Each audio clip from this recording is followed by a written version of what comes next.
सबको नमस्ते। Thank you for joining me today again. आज पहले जो मंत्र पढ़ूंगा वो एनी जी की रिक्वेस्ट पर है, तो उस पर बात करते हैं पहले, फिर अपनी क्लास स्टार्ट कर लेते हैं। बड़ा पॉपुलर मंत्र है, आप लोगों को पता होगा। ओम ऋतम च सत्यम च बीधा तपसो अध्यजायत ततो रात्रि जायत तथा समुद्रो अर्णवा। ये मंत्र है, ऋग्वेद का मंत्र है। बड़ा प्यारा मंत्र है। ऋतम च सत्यम च बीधा तपसो अध्यजायत। जितने भी ऋत हैं, ऋत जो दुनिया के कानून होते हैं, जो सारे नेचर के, भगवान के अपने लॉज होते हैं, उनको हम ऋत कहते हैं। तो जो ईश्वर के बनाए हुए नियम हैं, या जो भी इस सृष्टि के, इस नेचर के, इस प्रकृति के जो भी नियम हैं, उनको हम ऋत कहते हैं। तो ऋतम च सत्यम। अब सत्यम और ऋत, इन दोनों को एस्टैब्लिश करने वाला वो परमात्मा तप करता है, तपस्या करता है, मेहनत करता है, और इन चीजों को एस्टैब्लिश करके क्रिएशन को बनाना स्टार्ट करता है। सबसे बड़ी बात तो ये है कि वो जो अपने बनाए हुए लॉज हैं, उन लॉज के भी वो विरुद्ध, अगेंस्ट नहीं जा सकता। वो उन्हीं लॉज को इंप्लीमेंट करता है और हर बार उन्हीं लॉज को करता है। तो जिस ऋत को एस्टैब्लिश करता है वो सत्य बन जाता है, वो ट्रुथ बन जाता है। आपको पता होना चाहिए कि जो सत्य है, ट्रुथ है, वो म्यूटेबल है, वो चेंजेबल है। लेकिन ऋत जो है वो कभी भी चेंज नहीं हो सकता। अब मैं यहां पर बैठा हूं, आपसे बात कर रहा हूं, ये सत्य है। लेकिन केतु जी जो हैं वो बेंगलोर में बैठे हैं, ये भी तो सत्य है ना। तो दो अलग अलग सत्य तो हो सकते हैं, क्योंकि दोनों ट्रुथ हैं, दोनों में गलत कुछ नहीं है। लेकिन लॉ एक ही है, ऋत एक ही है, वो बदल नहीं सकता। तो जो आग ऊपर को जाएगी, वो ऋत अगर केतु जी के घर पे है तो मेरे घर पे भी वही ऋत है। अगर वहां जो पानी है वो नीचे को बहेगा, ये है, तो मेरे यहां भी पानी नीचे को ही बहेगा। ये चेंज नहीं हो सकता। सत्य, सच्ची बात हो सकती है, but they can be different truths. सबका एक एक ट्रूथ हो सकता है कि इसकी जगह का ये ट्रूथ है, उस जगह का वो ट्रूथ है। सत्य अलग हो सकते हैं, लेकिन ऋत अलग नहीं होते। ऋत एक ही होते हैं, और जो ऋत होते हैं वो सत्य को बनाते हैं। अब आस्ते आस्ते अगर इसको समझेंगे तो पता चलेगा कि सत्य को कैसे बनाते हैं ऋत। तो परमात्मा जो है वो ऋतम च सत्यम चा भी धा, इनको कंसीव करता है और अप्लाई करता है, और उसको तप करके, तपस्या करके, मेहनत करके इस प्रकृति में उसको एस्टैब्लिश करता है। और अगला सेंटेंस क्या कहता है? ततो रात्रि जायत तथा समुद्रो अर्णवा।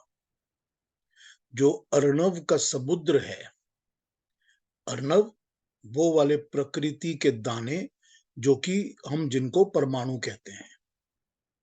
जो परमाणु होते हैं उनको हम, जब वो एक ग्रुप इकट्ठा होता है और वो एक्टिवेट होने शुरू होते हैं, तो उसको हम अर्णव कहते हैं।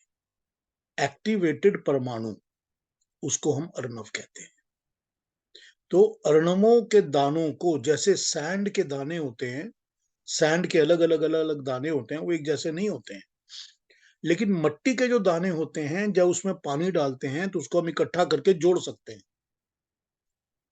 तो जो सैंड की सिचुएशन है वो है जब वो अर्णव नहीं बने, और मिट्टी वाली सिचुएशन वो है जब वो अर्णव बन गए। अब उनको जोड़ा जा सकता है क्योंकि वो एक्टिवेट हो गए। तो अर्णव के दानों का समुद्र, ocean, ocean of those small little particles को लेकर वो परमात्मा क्या करता है? ततो रात्रि अजायत, वो नाइट की डार्कनेस में उसको कंसीव करके उसको ग्रो करने की अपॉर्चुनिटी देता है। कोई भी चीज जो पनपती है, पैदा होती है, बड़ी होती है, जन्म लेती है, हमेशा हमेशा डार्कनेस में ही पैदा होती है। कोई भी जो बच्चा है वो वूम्ब के अंदर होता है तो वो डार्क के अंदर होता है, अंधेरे में, क्योंकि पेट के गर्भ के अंदर अंधेरा होता है, डार्क होती है। वो डार्कनेस के अंदर ही बच्चा पनपता है। कोई भी बीज अगर आपने बोना है प्लांट का तो आपको मिट्टी के नीचे डार्कनेस में ही डालना पड़ेगा, तभी कंसीव होगा। एक बार, बहुत दिनों पुरानी बात है, हो गए होंगे 10 साल, 8 साल, 10 साल, 12 साल, मैं एक बार ट्रेवल कर रहा था और तुलसीराम जी मेरे साथ थे, वो भी मेरे साथ गए हुए थे। हम बीवरटन गए थे यहाँ से, तो तुलसीराम जी साथ गाड़ी में थे। तो वापस आते इस वक्त हम लोग एक नर्सरी पे रुक गए, जहाँ प्रीति जाना चाहती थी, तो हम उस नर्सरी पे रुक गए। तो वो अपना जो प्रीति ने देखना था देख रहे थे, मैं और तुलसीराम जी अपना इधर उधर घूमते रहे अंदर नर्सरी के। तो घूमते घूमते हम एक ऐसे कमरे में पहुंच गए जहां पर उन्होंने सब तरफ से शेड्स लगा लगा के कमरे को एकदम प्रोटेक्टेड डार्कनेस में रखा हुआ था। उस कमरे में बहुत ही कम लाइट थी, और हमने देखा कि उस कमरे में उन्होंने छोटे छोटे छोटे छोटे सीड्स को पनपने के लिए, मतलब देवर लाइक 1 डे ओल्ड प्लांट्स जैसे होते हैं, इतना सा ही निकला होगा जिसका, उस तरह के सारे उन्होंने अपने प्लांट्स रखे हुए थे। तो वहां जाते ही तुलसीराम जी और मेरे दिमाग में एक ही बात आई। मैंने कहा, देखिए तुलसीराम जी, यही है ततो रात्रि जायत। कहते, बिल्कुल ठीक कह रहे हो पीयूष, यही है वो, दिस इज द प्रिंसिपल।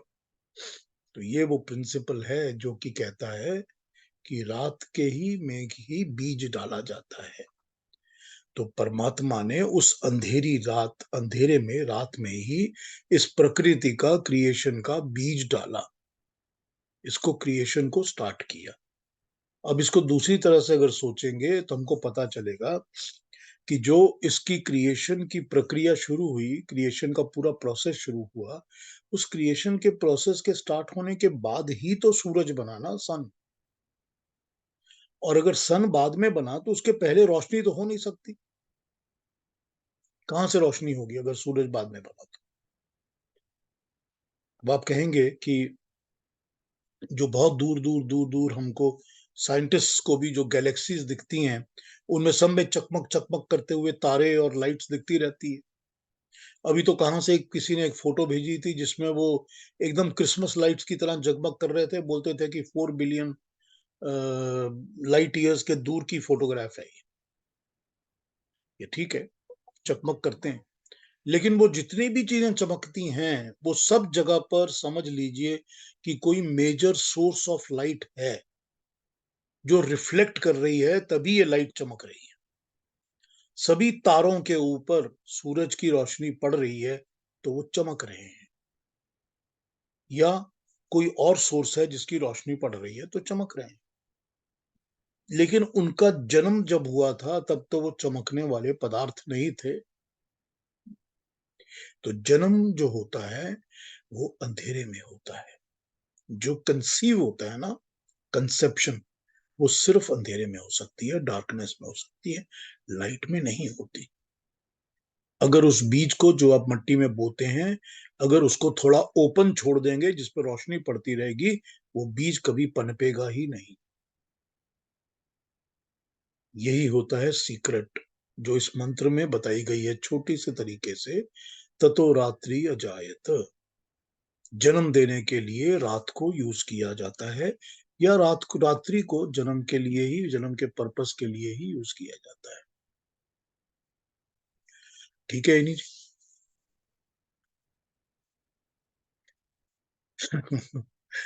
ठीक है, समझ में आया? किसी ने कुछ पूछना है इसके बारे में? बहुत अच्छा समझाया आपने। शुक्रिया। Thank you, thank you. समझ में आना चाहिए, मैं तो यही कोशिश करता हूँ। हाँ जी, कोई और को पूछेगा रितम च सत्यम चा विदा के बारे में? बहुत चलिए पसंद स्टार्ट आया। कर लेते हैं, ठीक है। तो हमेशा पढ़ते हैं लेकिन आज ढंग से समझ में आ गया कि इसका मीनिंग क्या है। संध्या करते हैं रोज लेकिन इतना ध्यान नहीं दिया कभी इस मंत्र के ऊपर, लेकिन आज समझ में आ गया। देखिए, जो ये बीज को बोने का भी प्रिंसिपल है, ये भी रित है। जो बच्चा गर्भ में कंसीव होता है, वो कंसीव होने का प्रिंसिपल भी तो रित है। कंसीव हो गया, ये सत्य है, ठीक। बच्चा मेरे पेट में आ गया, ये सच है, ये सत्य है। लेकिन उसकी जो सिस्टम, प्रक्रिया, प्रोसेस है, वो सारा का सारा रित है, ठीक। समझ में आ रहा है ना रित और सत्य का हाँ फर्क? जी, हाँ जी, ठीक है। ये है रित। अब ये जो दुनिया के सारे रित होते हैं ना, जितने भी दुनिया के बनाए हुए, परमात्मा के बनाए हुए, प्रकृति के जितने भी रित हैं, वो सारे के सारे रित जब धारण किए जाते हैं, धारण करना, एडॉप्ट करना, अडेप्ट करना, उनके हिसाब से चलना, मानना, तो वो बन जाते हैं धृत। धारण किया हुआ रित धृत, ठीक। और धृत क्या है? धृत वो है जिसको हम धर्म कहते हैं। तो धर्म का मतलब होता है धारण किया हुआ रित। धर्म का मतलब होता है वो धारण किया हुआ रित जो मुझ पर एप्लीकेबल है, धर्म। तो धर्म शब्द का मतलब होता है जो धारण किया हुआ रित होता है, वो धर्म होता है। हम जब कहते हैं ना सनातन धर्म, तो उसका यही मतलब होता है। उसका मतलब होता है वो वाला धर्म, वो वाले रित जो कि सनातन हैं, परमानेंट हैं, कभी मिटते ही नहीं है, हमेशा थे, हमेशा रहेंगे। तो ये जो हमेशा थे, हमेशा रहेंगे है ना, यही सनातन धर्म, ठीक है। हाँ जी। कोई और बात? अब देखिए, मैंने उस दिन इस बारे में बात की थी।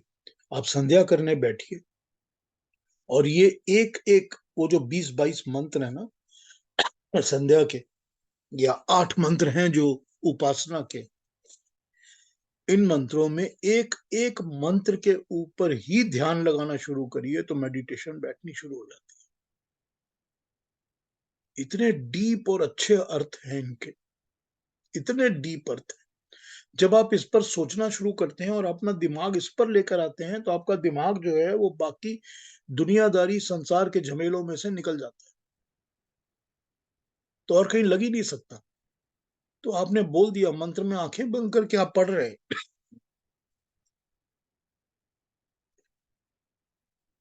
रितम च सत्यम च अभिदा, लेकिन आपको बोलते बोलते अगर उस अर्थ के साथ साथ घूमने लग जाएगा ना दिमाग में, तो फिर तो बस वो अर्थ जो है वो जादू करने लगेगा। फिर एक एक वर्ड एक्सपैंड होना शुरू हो जाता है और बस वहीं पर दिमाग लग जाता है और वहीं से मेडिटेशन शुरू हो जाता है। इतना सिंपल है। एक बार अर्थों को समझिए, उनको पढ़िए, उनको आत्मसात कर लीजिए, अंदर बैठा लीजिए, फिर देखिए कितना मजा आता है। ठीक है, कोई और बात? कोई पूछेगा कुछ?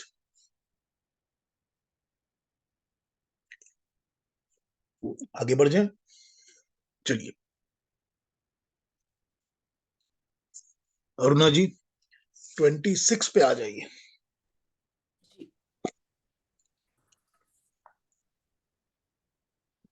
काम क्रोध वियुक्तानां यतीनां यतचेतसाम् अभितो ब्रह्म निर्वाणम् वर्तते विदितात्मनाम्। 27 भी पढ़ लीजिए।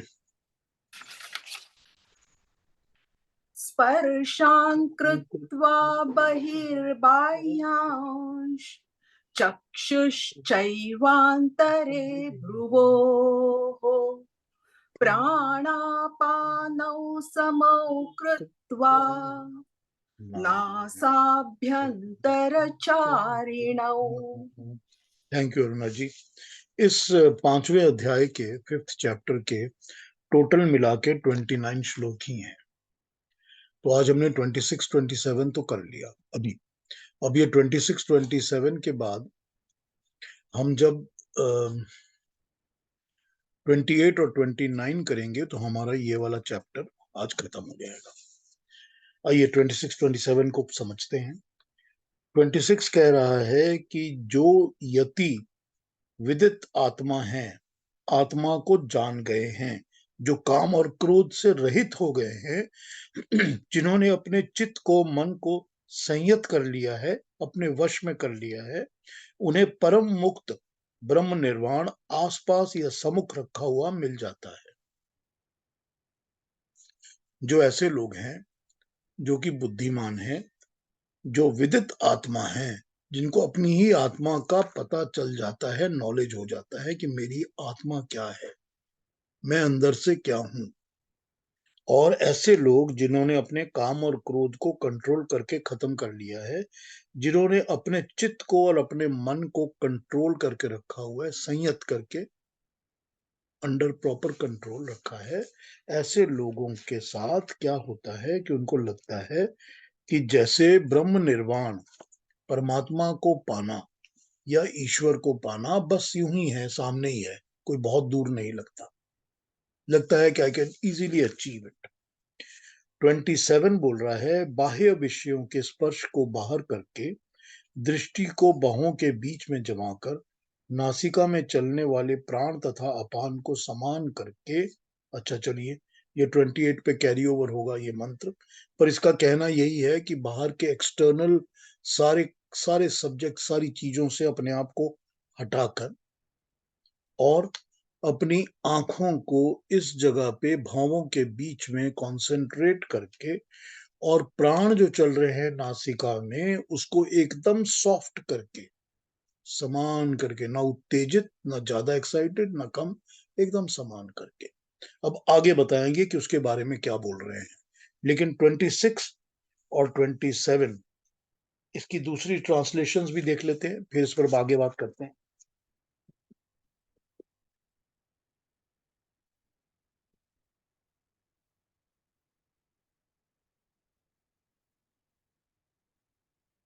"26 To those wise men who are free from lust and anger, who have subdued their mind and have realized God, Brahma, the abode of eternal peace, is present all around."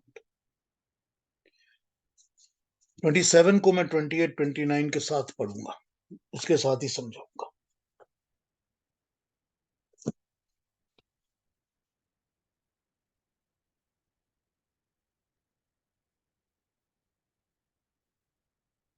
जो काम क्रोध से छूट गए हैं, जिनका चित्त वश में है, जिन्होंने आत्मा को पहचान लिया है, उन यतियों के ही सामने ब्रह्म निर्वाण उपस्थित होता है।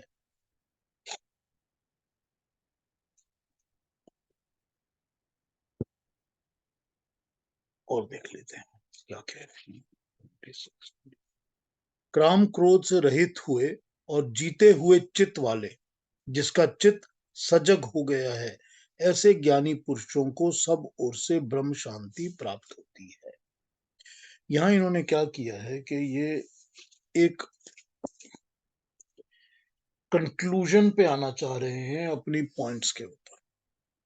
तो इन्होंने अभी तक हमको ये बताया था कि कर्म योगी के लक्षण क्या होते हैं, कि कर्म योगी की पहचान क्या होती है, कैसे पहचाना जाता है कि ये कर्म योगी है। तो ये जो लक्षण और पहचान बताई गई है, ये लक्षण और पहचान कर्मयोगी को बताते बताते, कंक्लूड करते हुए, वो इस पर आ गए हैं कि जो मैंने अभी तक बताया था, क्योंकि ये पहले बता चुके हैं कि काम और क्रोध पे कंट्रोल होना चाहिए, पहले भी बता चुके हैं कि अपनी ही आत्मा के साथ जुड़ो, बाहर की चीजों के साथ अपना कांटेक्ट कम करो, उनका आकर्षण कम करो, अपनी आत्मा में ही जुड़ो, अपने ही साथ, अपने इंटरनलाइज होकर अपनी आत्मा के साथ जुड़ो। चित्त को मतलब फ्लक्चुएशंस ऑफ कॉन्शियस माइंड, ठीक, मन, माइंड, तो फ्लक्चुएशंस ऑफ कॉन्शियस माइंड को कंट्रोल करो। ये जो भटकता रहता है ना, खटपट खटपट करता रहता है, छटपट करता रहता है, कभी ये कभी वो, कभी इधर कभी उधर, उसको कंट्रोल करो। तो जिसने अपने चित्त को, अपने मन को, कामनाओं को, क्रोध को कंट्रोल कर लिया और अपने साथ ही अपनी आत्मा के अंदर ही चला गया, ऐसे योगी मनुष्य को, जो बुद्धि वाला है, बुद्धि से काम लेता है, अकल से काम लेता है, ऐसे मनुष्य के लिए ऐसे लगता है जैसे कि अब मुझको ब्रह्म प्राप्त करने में, परमात्मा के साथ मिलने में कोई बहुत टाइम नहीं लगेगा, वो मेरे सामने ही है, प्रत्यक्ष ही है। तो इस चीज को यूज कर रहे हैं यहाँ भगवान कृष्ण। अब आगे तो बताने वाले हैं और कि कैसे करो, तो उसमें के लिए उन्होंने सेकंड अगला 27 वाला जो है वही बताया है। लेकिन इसमें वो यही कह रहे हैं, क्योंकि उन्होंने अभी तक जो बातें गिनाई हैं कि कर्म योगी की लक्षण क्या है, जैसे सेकंड चैप्टर में, चैप्टर 2 में उन्होंने स्थित प्रज्ञ के लक्षण बताए थे। स्थित प्रज्ञ जिसकी बुद्धि एकदम सॉलिडिफाइड, एकदम स्थित होती है, हिलती जुलती नहीं है, बिल्कुल फिक्स्ड होती है जिसकी अक्ल, उसके क्या क्या अलग अलग लक्षण हैं, क्या क्या अलग अलग उसकी एट्रीब्यूट्स हैं, ये उन्होंने पिछली बार सेकंड चैप्टर में बताए थे। अगर आपको पता होगा, कम से कम 40 अलग अलग पॉइंट्स उन्होंने बताए थे कि ऐसा होना चाहिए, ऐसा होना चाहिए, निश्चयात्मक बुद्धि होनी चाहिए, वहां भी ये सारी बातें हुई हैं। अब ये फिर से कर्म योगी क्या क्या लक्षण है वो बता रहे हैं कि कर्म योगी कौन है। तो उनके लक्षणों को बताते हुए अब ये अपने फाइनल कंक्लूजन पर आने वक्त यही बता रहे हैं कि जो अपनी आत्मा के साथ जुड़ जाता है, अपनी आत्मा के साथ जुड़ने का मतलब क्या है? उसका मतलब है कि उसका जुड़ाव, लगाव जो है वो बाहर की चीजों के साथ नहीं है। जो अपनी आत्म संतुष्टि में बैठा है कि मुझे बाहर की चीजों के साथ कोई भी प्रॉब्लम नहीं है, जो हो रहा है हो रहा है, चल रहा है चल रहा है, मैं नहीं जुड़ा हुआ। ना मैं इस मकान घर से जुड़ा हूं, ना मैं किसी और औरत या आदमी से जुड़ा हूं, ना मैं किसी और किसी जानवर से जुड़ा हूं, ना मैं इस प्रकृति की किसी चीज से जुड़ा हूं, मैं जुड़ा हुआ किसी से नहीं। सब कुछ चल रहा है मेरे जीवन में, ऐसे हो रहा है जैसे कि हो रहा है, बस मुझे इससे कुछ लेना देना नहीं है, मैं इन्वॉल्व नहीं होता इसमें। वही बात ना, हेलीकॉप्टर व्यू की बात की थी ना मैंने थोड़े दिन पहले, कि मैं देख तो चल तो सब कुछ रहा है, लेकिन मैं इनके साथ जुड़ नहीं रहा। जुड़ मैं सिर्फ अपनी आत्मा के साथ रहा, अपने अंदर अपनी आत्मा को तलाश कर रहा हूं। मैं हूं कौन? कौन हूं मैं? हु एम आई? तो वो जो हु एम आई है ना, वो मेरे अंदर जो बैठा है, मैं सिर्फ उसको तलाश कर रहा हूं और उसके साथ ही जुड़ रहा हूं, बिकॉज इवेंचुअली तो मुझे उसी के साथ सारी जिंदगी बितानी है, और अगली जिंदगी बितानी है, और उसकी अगली भी बितानी है, और सारी उसी के साथ बितानी है जो अंदर बैठा है। तो जो अंदर बैठा है उसके साथ जब मैं जुड़ जाता हूं और बाहर की चीजों के साथ डिटैच हो जाता हूं, और अपनी कामनाओं को, जब मैं बाहर की चीजों से डिटैच हो जाऊंगा तो कामनाएं कंट्रोल में आ जाएंगी सारी। जरूरी बात है, क्योंकि कामना सारी बाहर की चीजों की होती है ना, और तो किसी चीज की होती नहीं। तो जब मैं बाहर की सब चीजों से बिल्कुल डिटैच हो जाता हूं और अपने अंदर के साथ जुड़ जाता हूं, आत्मा के साथ, मुझे ना काम रहता है, किसी चीज की कामना नहीं रहती, ना कोई क्रोध रहता है, ना गुस्सा रहता है, और ना ही मुझको कोई फ्लक्चुएशंस ऑफ माय माइंड होती हैं। मेरा दिमाग भी जो है वो इधर उधर नहीं भटकता। वो बार बार कभी ये चाहिए, कभी वो चाहिए, कभी ऐसा करो, कभी वैसा करो, ये सब नहीं होता। क्योंकि जितनी भी फ्लक्सेस हैं, फ्लक्स, जितनी भी ऐसी चीजें हैं जो मेरे दिमाग को भटकाती हैं, कभी इधर कभी उधर, कभी उधर कभी उधर ले जाती है, वो सब बाहर की ही चीजें हैं, वो सब प्रकृति की ही चीजें हैं।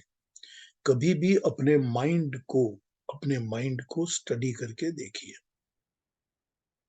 वो कहते हैं ना, योग का एक तरीका है ना बताया हुआ, उपचार, इलाज बताया हुआ है ना, कि जो भी अपनी चीज है जिसको आपने स्टडी करना है, यूं अपने सामने लटका दीजिए उसको, उसके साथ इन्वॉल्व मत होइए, दूर से उसको ऑब्जर्व करिए। एक ही बात, वही बात जो मैंने हेलीकॉप्टर व्यू वाली बताई है।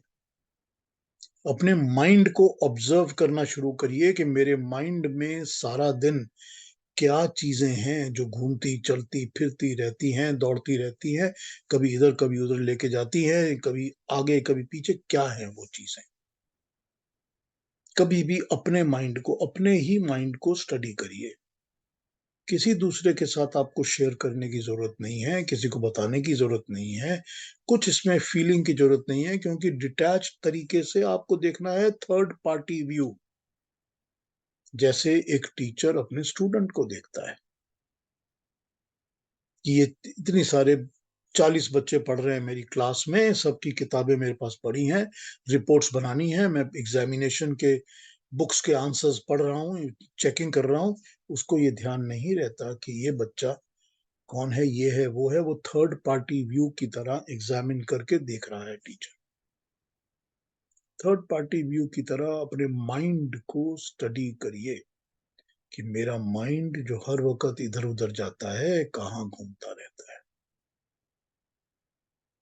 कौन सी चीजों से जुड़ा रहता है, कौन सी चीजें इसको उद्विग्न एक्साइट करती हैं और कौन सी चीजें इसको गुस्से में डालती हैं, कौन सी चीजें इसको इतना अट्रैक्ट करती हैं कि मेरा माइंड उसमें से हट ही नहीं सकता। एक बार स्टडी करिए। हर एक वही चीज है जो कि बाहर की प्रकृति की, दुनिया की चीजें हैं। हर एक वही चीज है, उन्हीं के साथ माइंड चिपका रहता है, उन्हीं के साथ चलता रहता है। तो जब ये अपना दिमाग कंट्रोल में आ जाएगा कि मुझे भटकाना नहीं है, मुझे इधर उधर भागना नहीं है, दौड़ना नहीं है। क्यों नहीं दौड़ना? क्योंकि मुझे अपनी अंदर की आत्मा के साथ जुड़ना है। तो जब ये बाहर की खटपट शांत हो जाएगी, तो अंदर की आवाज सुनाई देगी। तब पता चलेगा कि अंदर भी कुछ है।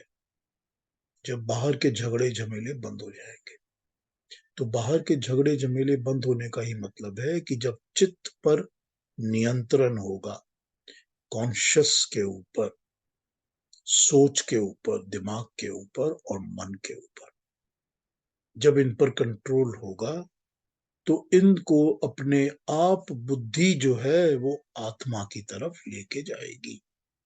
तो जो ऐसा मनुष्य होगा जो कि काम क्रोध कंट्रोल कर चुका होगा, बाहर की सारी चीजों के साथ अपने आप को डिटैच कर चुका होगा, जिसका चित्त, माइंड इधर उधर नहीं भटक रहा होगा, शांत हो गया होगा, उसके लिए ये अचीव करना कि मैं तो अब परमात्मा को पाना चाहता हूं, ये ऐसा लगेगा जैसे बस सामने ही है, कोई बहुत मुश्किल नहीं है।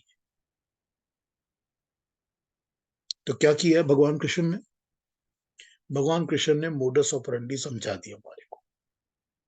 हम क्या फॉलो करेंगे, कितना फॉलो करेंगे, नहीं करेंगे, हमारी मर्जी है। लेकिन उन्होंने बता दिया कि हाउ टू, कि कैसे हो सकता है ये। कोई भी सीक्रेट नहीं रखते हैं वो, कोई भी बात की कोई सीक्रेट नहीं रखते हैं वो, बिल्कुल ओपन करके आपके सामने रख देते हैं और प्रैक्टिकल इजी तरीके से बता देते हैं कि ऐसा करो। हम सब यही सोचते हैं ना कि कितना मुश्किल होता होगा, कितना मुश्किल ये काम, कितना मुश्किल वो काम। सब कुछ मुश्किल है। जब तक हम अटेम्प्ट नहीं करते, सब कुछ मुश्किल है। जब अटेम्प्ट करके इसके ऊपर एक कदम रखते हैं तो लगता है पता नहीं कितनी डिफिकल्टी है, मगर जैसे ही पहला कदम पार होता है ना, तो दूसरा तीसरा बड़े आसानी से लगना लग जाता है। और वो क्या कर रहे हैं? वो तो हमारे को गाइडलाइंस दे रहे हैं सामने, पूरा मैप लगा के दे देते हैं सामने कि यहाँ पर ये स्पॉट से ये स्पॉट पे जाओ, ये स्पॉट से यहाँ जाओ, यहाँ से यहाँ जाओ। बहुत क्लियरली इसको समझा देते हैं कि ऐसा करो। और एक बार नहीं, हर एक चैप्टर में हम देखते हैं कि वो बड़ी क्लियरली एक एक करके पॉइंट वाइज बात को भी समझाते हैं और ये भी समझाते हैं कि हाउ टू, इसको अचीव कैसे करोगे। ऐसा नहीं है कि वो आकाश का कोई ऐसा ज्ञान दे रहे हैं जो हमको कभी पता ही नहीं चलेगा क्या बोल रहे हैं, सारा कुछ ऊपर से उड़ गया, पता ही नहीं चला क्या बोला। ऐसा नहीं है। वो सब वही बोल रहे हैं जो प्रैक्टिकल है, जो कि हम और आप और कोई भी इंसान अचीव कर सकता है, no matter what language you speak, no matter where you live. ठीक है ना? हाँ जी, मैं 27, 28, 29 एक साथ ले लूंगा। इस पर कोई क्वेश्चन हो अभी तक तो पूछ लीजिए।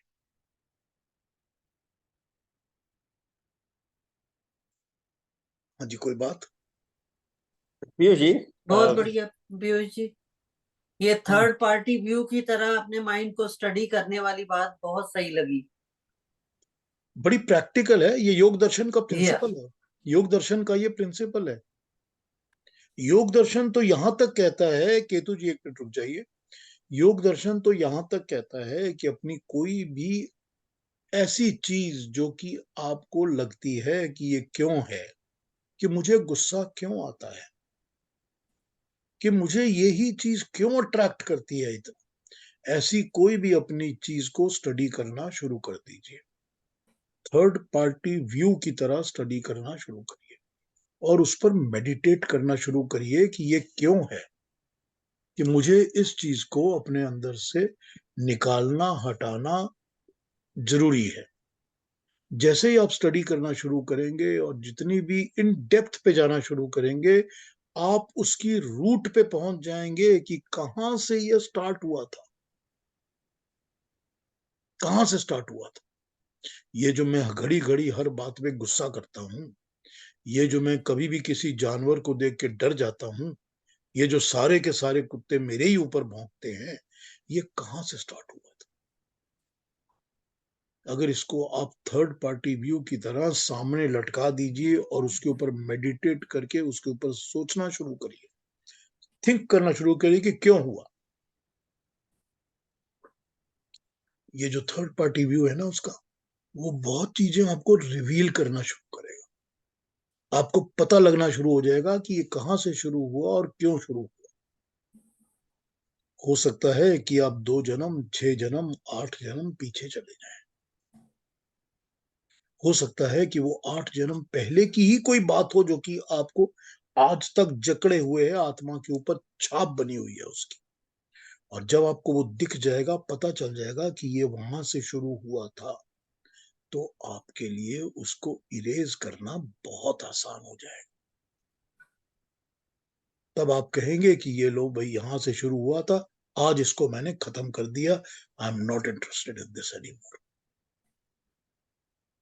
जैसे ही रूट पता चलती है, बीमारी की जब जड़ पता चलती है, तो बीमारी की दवाई आसान हो जाती है कि ये दवाई खाओ तो ये बीमारी ठीक हो जाएगी, क्योंकि उसका रूट, उसकी जड़ हमको पता चल गई है। ये कहता है योग दर्शन। तो ये इसका तरीका है कि हाउ टू कैसे किया जाए। ये सब पॉसिबिलिटी तभी है जब इसको थर्ड पार्टी की तरह ऑब्जर्व करेंगे। वरना वरना इसको हम कभी स्टडी कर ही नहीं सकेंगे। फिर हम इन्वॉल्व होते रहेंगे हर बार, फिर हम स्टडी नहीं कर सकेंगे, थर्ड पार्टी नहीं होंगे तो। ये बताता है योग दर्शन। कितना सिंपल प्रिंसिपल है, हम लोग अपना सकते हैं, हम अपनाते नहीं है।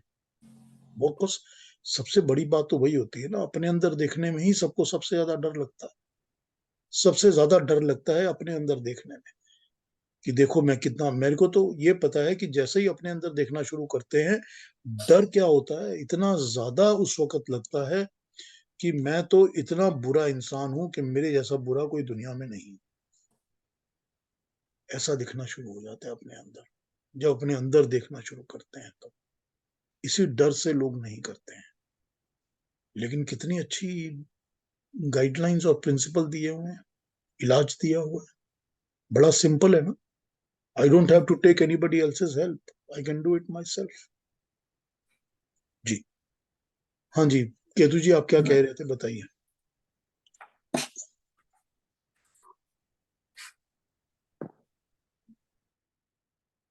केतु जी आप कुछ पूछ रहे थे, आप हाँ, म्यूटेड है।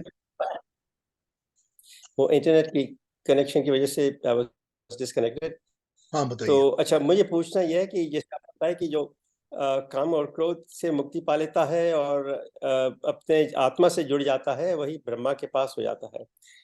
तो इसमें जैसे हमें पता है कि काम, क्रोध, लोभ, मोह और अहंकार 3 और चीजें हैं तो उसको कैसे डील किया जाए? क्योंकि अगर किसी के पास बहुत अहंकार है तो वो तो या मोह है या लोभ है, उसका तो नेगेटिव इफेक्ट होगा ना।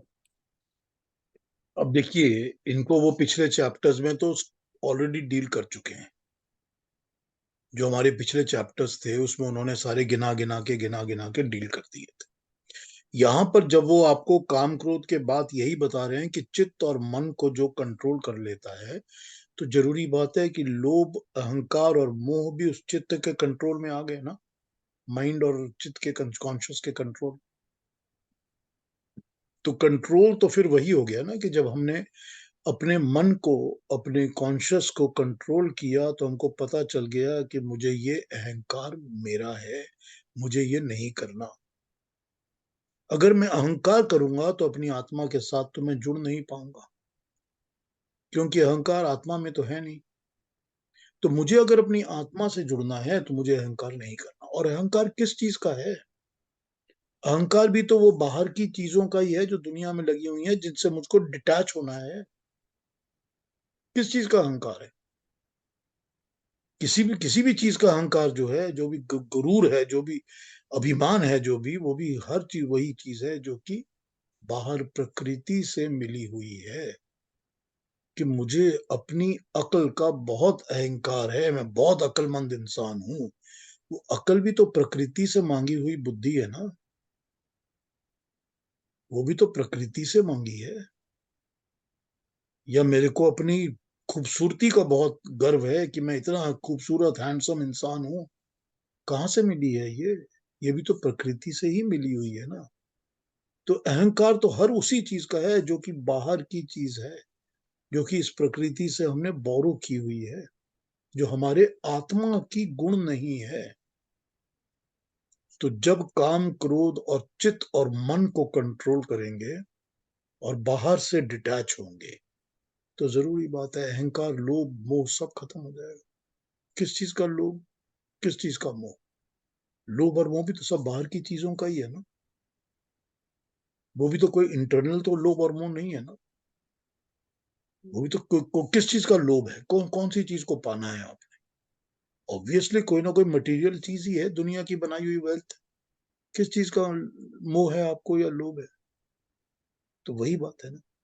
तो जब भगवान कृष्ण इसकी बात कर रहे हैं तो ये इम्प्लाइड ऑब्वियस हो जाता है कि वो सारी बात वही कह रहे हैं।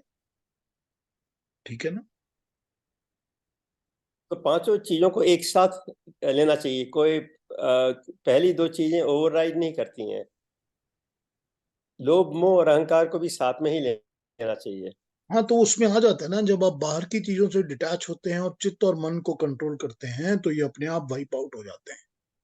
ठीक है, अपने आप वाइप आउट हो जाते हैं। इसको ट्राई करके देखिए, ट्राई करके देखिए कि धन्यवाद। बाहर से अपने आप को डिटैच करिए और अपने चित्त और मन को कंट्रोल में रखिए पूरी तरह। तो ये लोभ और मोह और अहंकार अपने आप वाइप आउट होने शुरू हो जाएंगे। सेल्फ क्लीनिंग प्रोसेस शुरू हो जाएगा। हाँ जी। धन्यवाद, थैंक यू। और कोई बात, कोई और क्वेश्चन है इस पर? आगे बढ़े उसके पहले कोई और पूछना है या कुछ कहना है किसी को?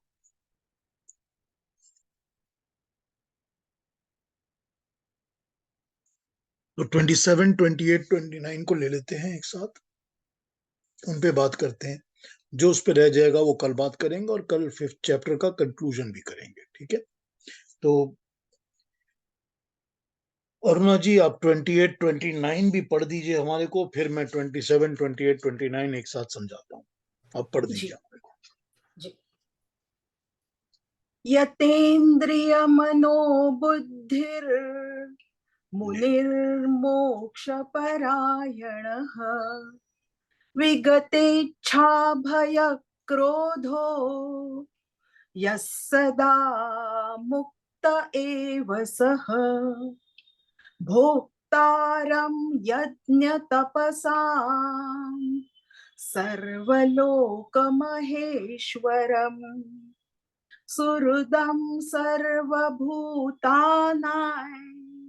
ज्ञात्वा मां शान्तिमृच्छति। Thank you. ओम हाँ पढ़ दीजिए, आगे बोल दीजिए, आप अंत का भी बोल दीजिए। पुष्पिका।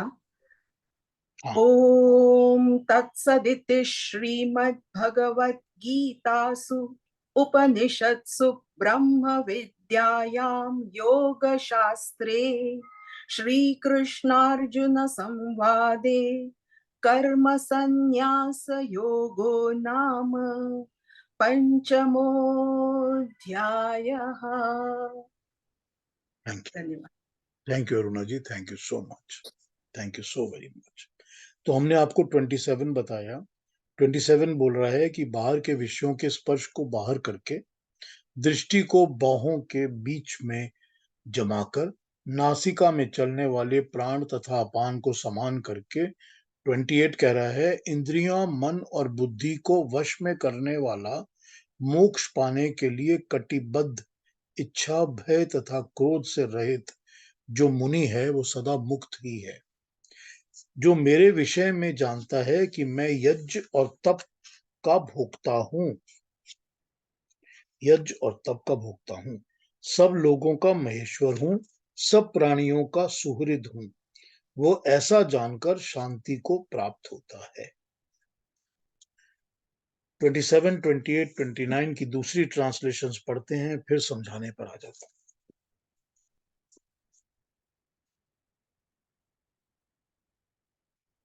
बाहर के स्पर्श आदि विषयों का बाहर ही त्याग करता हुआ आंखों के ऊपर भवों के मध्य में मन को स्थित करता हुआ नासिका में चलने वाले बाहर और भीतर आने जाने वाले सांस को सम करके जिसने मन, इंद्रियां और बुद्धि को नियंत्रण में कर लिया और जो मोक्ष की इच्छा वाला है, वह इच्छा, भय, क्रोध से छूटकर इस शरीर में रहता हुआ भी मुक्त ही हो जाता है। यज्ञ और यज्ञ और तप का भोक्ता, पालन करने वाला, सब प्राणियों के साथ सुहृद भाव रखने वाला, सब लोगों के ईश्वर परमात्मा को जानकर शांति को प्राप्त होता है।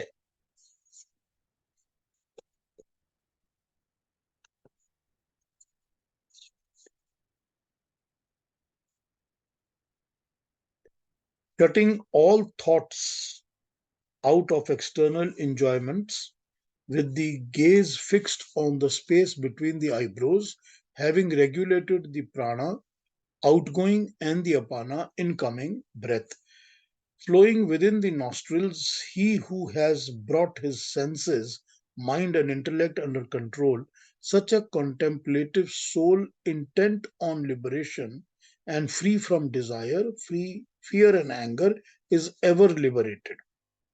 Having known me in reality as the enjoyer of all sacrifices and austerities, the supreme Lord of all worlds, and the selfless friend of all beings, my devotees attain peace.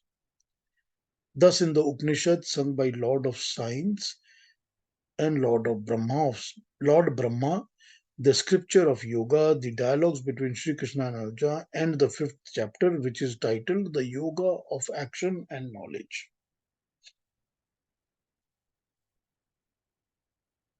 एक दो और देख लेते हैं, फिर आ जाते हैं इसके ऊपर। 28, 27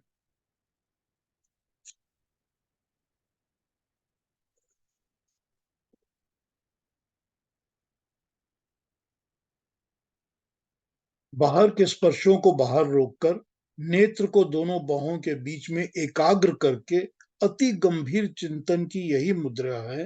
मुद्रिका को करके नाक के बीच चलने वाले प्राण और अपान को समान करके ऊपर जो योगाभ्यास की प्रक्रिया बताई है, उसके द्वारा जिसने इंद्रियां, मन और बुद्धि को वश में कर लिया, जो आसक्ति से मोक्ष को अपना अंतिम ध्येय समझता है, जिसकी सर्वभूत हित के अतिरिक्त कोई इच्छा नहीं है, दुष्ट कर्म से भय के अतिरिक्त भय नहीं तथा अपने अपराधों के अतिरिक्त कोई क्रोध नहीं, ऐसा जो मुनि है वो सदा मुक्त ही है। हे अर्जुन, आज इस युग में मेरे हजारों सहस्त्रों अनुयायी हैं, उनमें से तू भी एक है। वे देखें कि मैं कितना सुखी हूं और कितना शांत हूं और मुझे कितनी शांति प्राप्त है। इससे उनका उत्साह बढ़ेगा, उन्हें भी वही शांति प्राप्त होगी। इसीलिए मैं ये कहता हूं कि मैं अपने यज्ञ और तप का फल इसी लोक में प्राप्त कर रहा हूं। आज के जितने भी लोक नायक हैं, मैं उनका महानायक हूं। ये लोक नायकता मुझे इसीलिए प्राप्त हुई है कि मैं प्राणी मात्र को सुहृद इस प्रकार मेरे हृदय की शांति को देखकर वे भी प्राणी मात्र के हितैषी बनकर अनासक्ति योग से शांति प्राप्त कर सकेंगे। जो भी इस मार्ग में चलता है वो शांति पाता है। आइए इसको समझते हैं क्या बोल रहा है। छोटा सा एक और नोट पढ़ लेता हूं, फिर इस पर आ जाता हूं। मन को नियंत्रण में रखने के लिए बुद्धि को बलवान बनाने की आवश्यकता है। मन को नियंत्रण में रखने के लिए बुद्धि को बलवान बनाने की आवश्यकता है। उसको बलवान बनाने के लिए, बलवान करने के लिए गीता के भगवान कृष्ण ने एक बड़ी नॉर्मल सी प्रक्रिया एक्टिविटी बताई है। आंखों के ऊपर भावों के मध्य में ध्यान को केंद्रित करो। नासिका में बाहर भीतर आने जाने वाले सांस पर नियंत्रण करो। मन और बुद्धि को भी नियंत्रण में करो।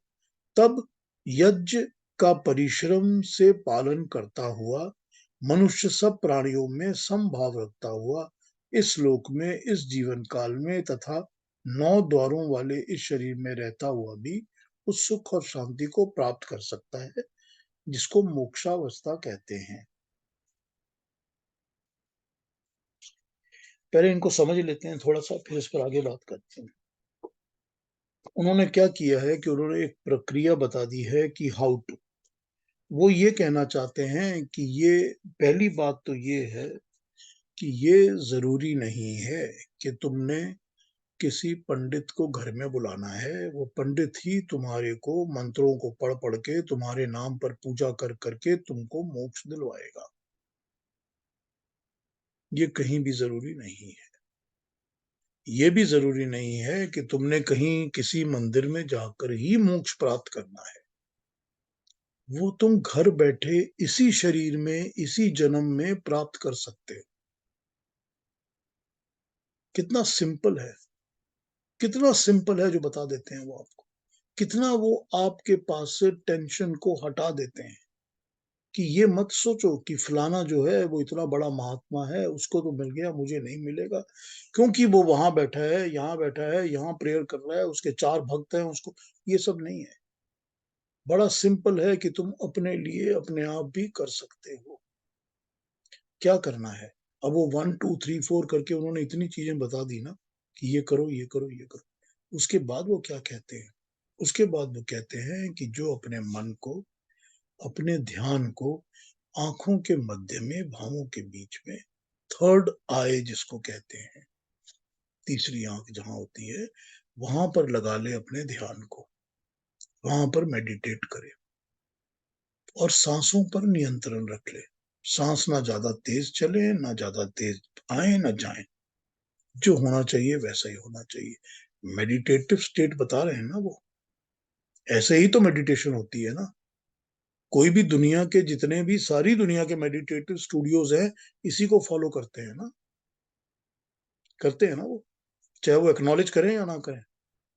वो गीता का या योग का एक्नॉलेज करें ना करें, पर फॉलो तो इसी को करते हैं।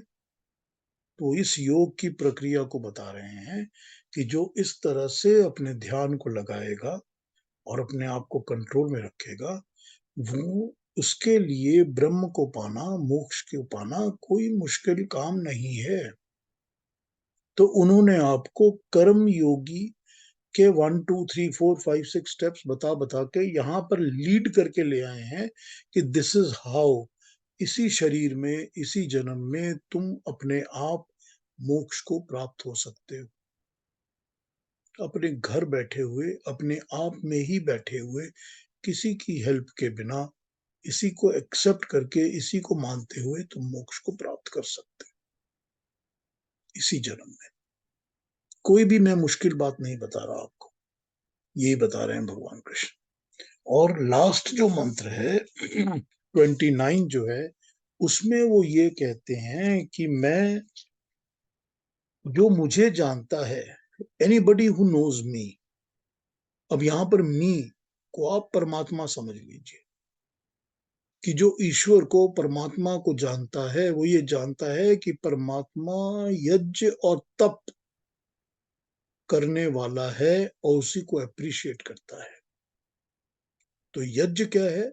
यज्ञ है सबके कल्याण, सबके भले के लिए किया हुआ कर्म, और तप होती है मेहनत। तो अभी मैंने मंत्र शुरू किया था ना, ऋकम च सत्यम च भिदा वाला, वो यज्ञ तो कर ही रहा है, सबके भले के लिए सब कुछ कर रहा है, हमारे इंसानों के भले के लिए, बाकी प्राणियों के भले के लिए, और वो तप कर रहा है, मेहनत कर रहा है। तो वो तप और मेहनत करने वाला जो लोक है, जो इस बात को समझता है कि मैं इन चीजों को करता हूं और मुझे जानता है कि मैं महा ईश्वर हूं, मैं इस सारी दुनिया का परमात्मा ईश्वर हूं, मैं ही हूं जो कि परमात्मा बनके सारी दुनिया को चलाता है। मैं सुहृद हूं, मेरा दिल सबके लिए हमेशा अच्छा रहता है, मेरे दिल में सबके लिए प्रेम और प्यार है,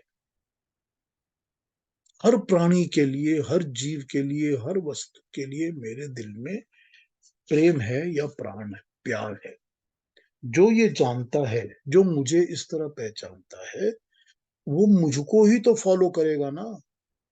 जो मुझको फॉलो करेगा वो मेरे रास्ते पे चलेगा, और इसी तरह से वो अपने सामने ही मोक्ष को बैठा हुआ देखेगा। आज यहाँ पर रोकता हूँ, कल मैं इस 29 पर फिर बात कर लूंगा, और कल मैं फिर समरी भी शुरू कर दूंगा। ठीक है, 5th चैप्टर की समरी स्टार्ट कर, और फिर 6th चैप्टर को उसके बाद शुरू करेंगे। अब आज की बात पे कुछ और पूछना कहना हो तो पूछ लीजिए। अगर कोई बात समझने में थोड़ी अटपटी लगी हो तो पूछिए, मैं फिर समझा दूंगा। आई विल री एक्सप्लेन। हाँ जी, बोलिए।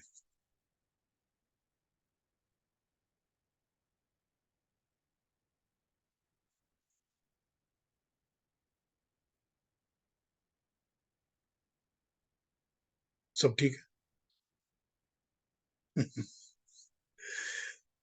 इंदिरा जी आज आज आ रही थी, कभी आ रही थी, कभी जा रही थी, शायद वो पूरी टॉक को समझ ना सकी हो उस तरह, तो रिकॉर्डिंग सुन लीजिएगा जरूर। और श्वेता जी आप हैं अभी?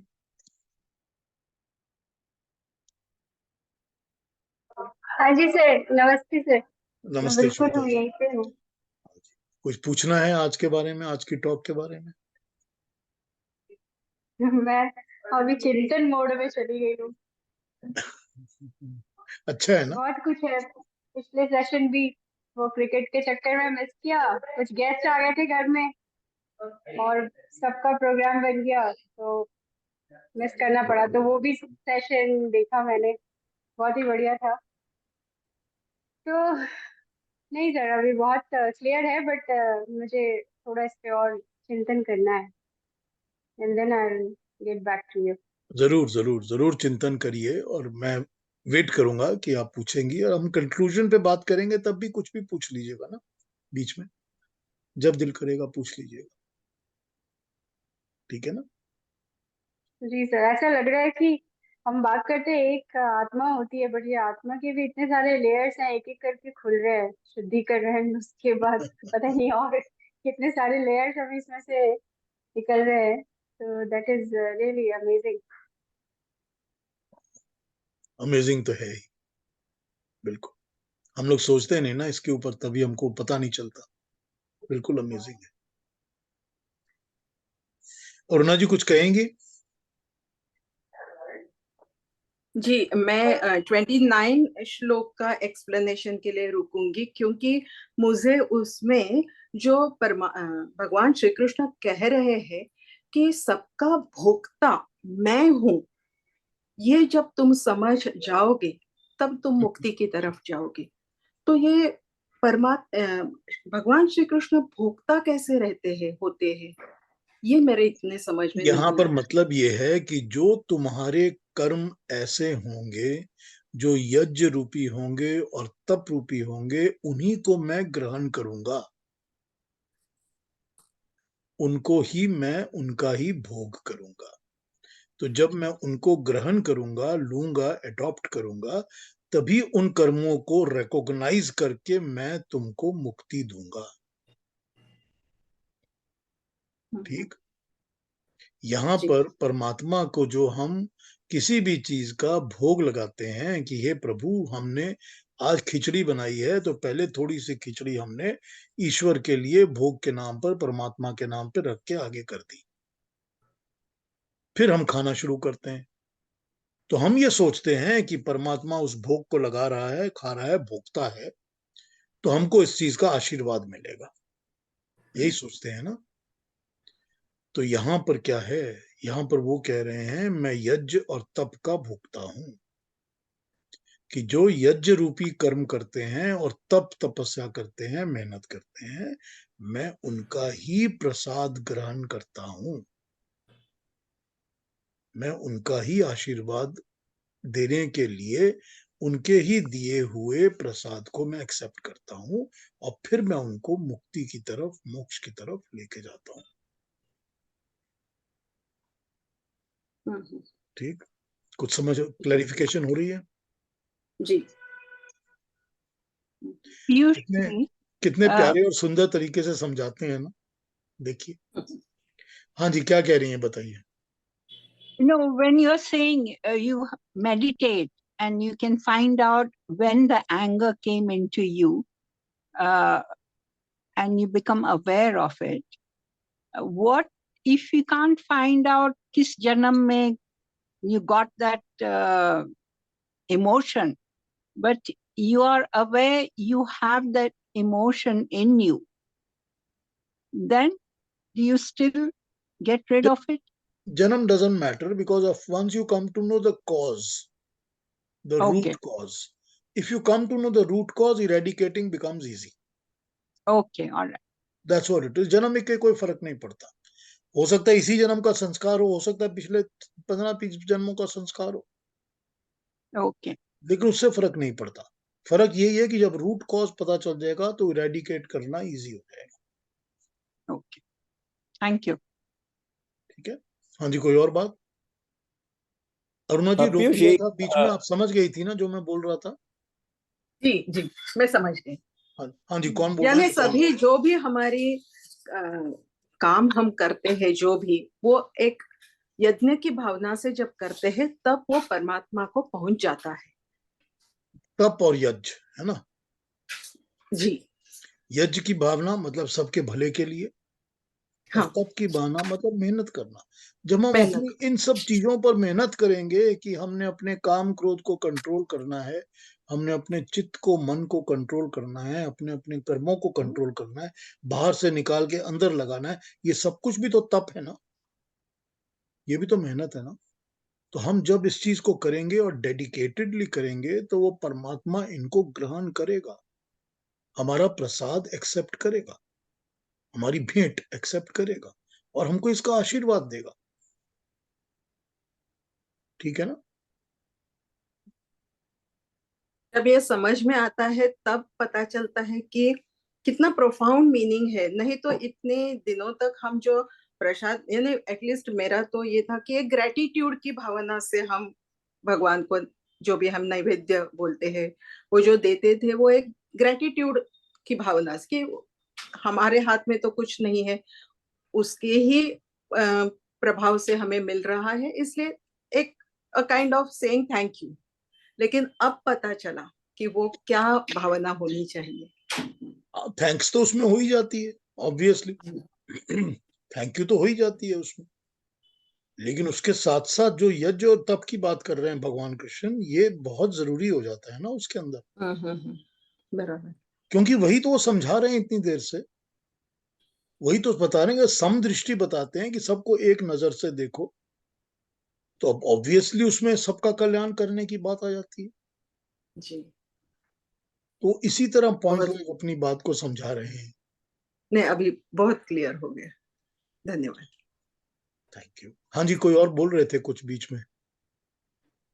मैं बोल रहा था कि जैसे आपने बताया कि एक ध्यान की प्रक्रिया होती है कि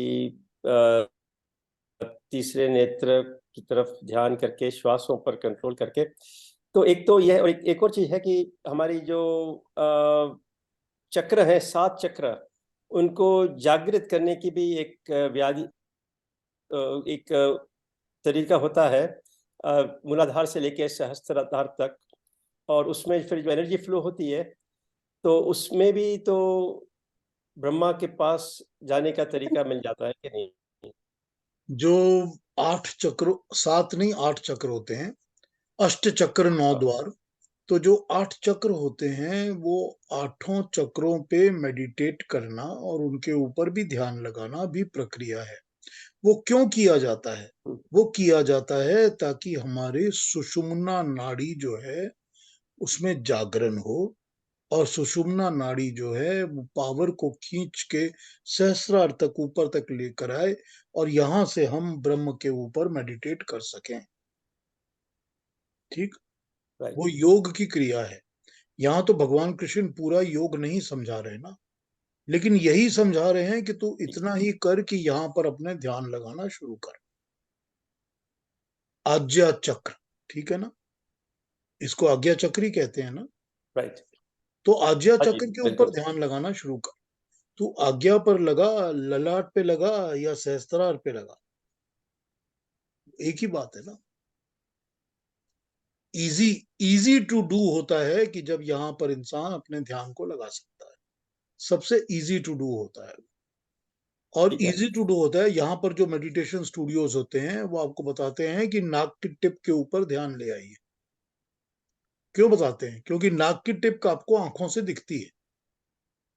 जब आंखों से नाक की टिप दिखती है तो आपको लगता है हाँ ये मैं कर सकता हूं। तो उसी तरह भगवान कृष्ण क्या बता रहे हैं? वो बता रहे हैं कि यहाँ पर ध्यान को ले आइए। कोई मुश्किल नहीं है, हर इंसान को पता है कि यहाँ पर मैं ध्यान लगा सकता हूँ, यहाँ मेरे ध्यान हो सकता है। मैं एक बार एक जगह गया था जहां पर वो प्रवचन में बिठाने के पहले, बात करने के पहले, यूं उंगली के साथ ऐसे करके टिक टिक करके यहां पर मारते थे, वही थर्ड आई के ऊपर 3-4 बार ठक ठक ठक ठक करके मारते थे। कहते थे जागृत होगी, अब बैठो और अब सुनो, तुम्हारा ध्यान लगेगा। तो प्रक्रिया जो भी हो, एक्टिविटीज जो भी हो, बात तो वही है ना समझाने की। भगवान कृष्ण वही कह रहे हैं ना कि थर्ड आई के ऊपर कॉन्सेंट्रेट करो, मेडिटेट करो। तो वो क्या बता रहे हैं? वो सब कुछ वही बता रहे हैं कि हाँ भाई मेडिटेट करो। इसके पहले उन्होंने सारे 1 2 3 4 बता दिया आपको, अब वो बता रहे हैं आपको मेडिटेट करो। फिर वो कह रहे हैं जब मेडिटेट करोगे तो सामने ही लगेगा कि मेरे ब्रह्म को पाना कोई मुश्किल नहीं है, परमात्मा को पाना मुश्किल नहीं। ठीक है,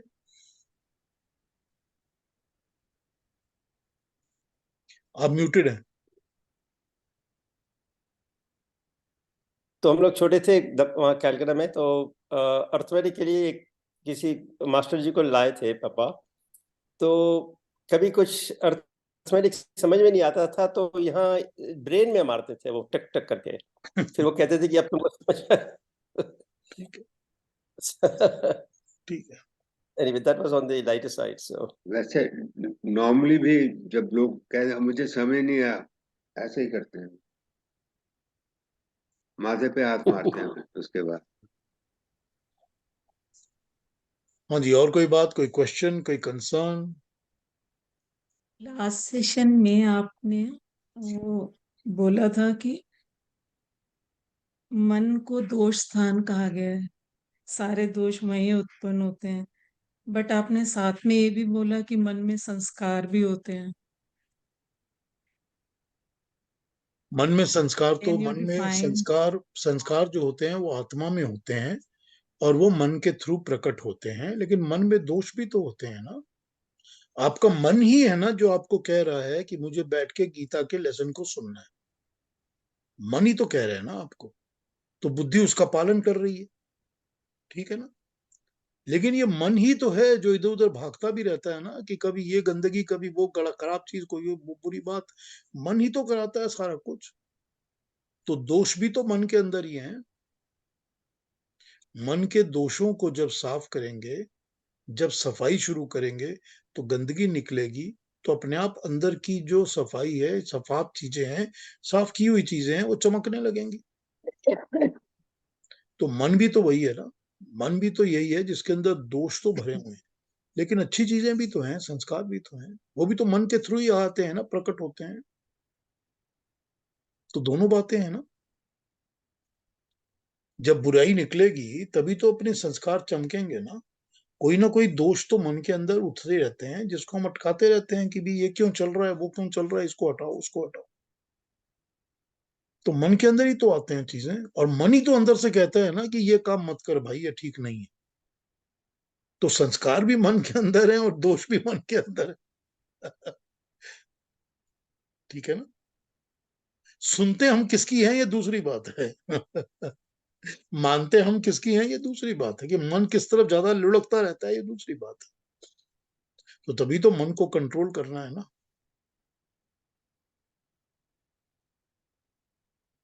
हाँ जी, कोई अभी भी डाउट है?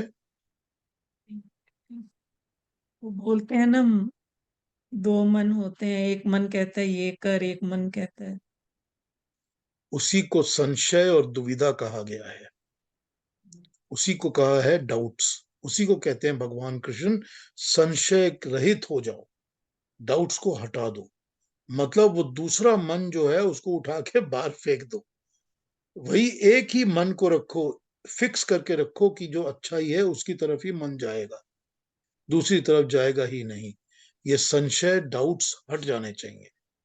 दो मना होना कोई फायदा नहीं है, दो मन कोई काम के नहीं होते, एक ही रखो, एक पर फिक्स्ड रहो। यही वो कह रहे हैं ना। तभी वो कहते हैं शुरू शुरू में कि सारे डाउट्स को हटा दो, संशय को हटा दो। यही बात है। हाँ जी, और कोई बात किसी ने कुछ कहना है? और कोई किसी का कमेंट? तो कल मिलें फिर। सबको नमस्ते और thank you for joining me. और अब हम कल मिलते हैं और कल हम इसके कंक्लूजन पे बात करेंगे 5th चैप्टर के। फिर भी कोई जो भी क्वेश्चंस हो पूछ लीजिएगा जरूर। चलिए।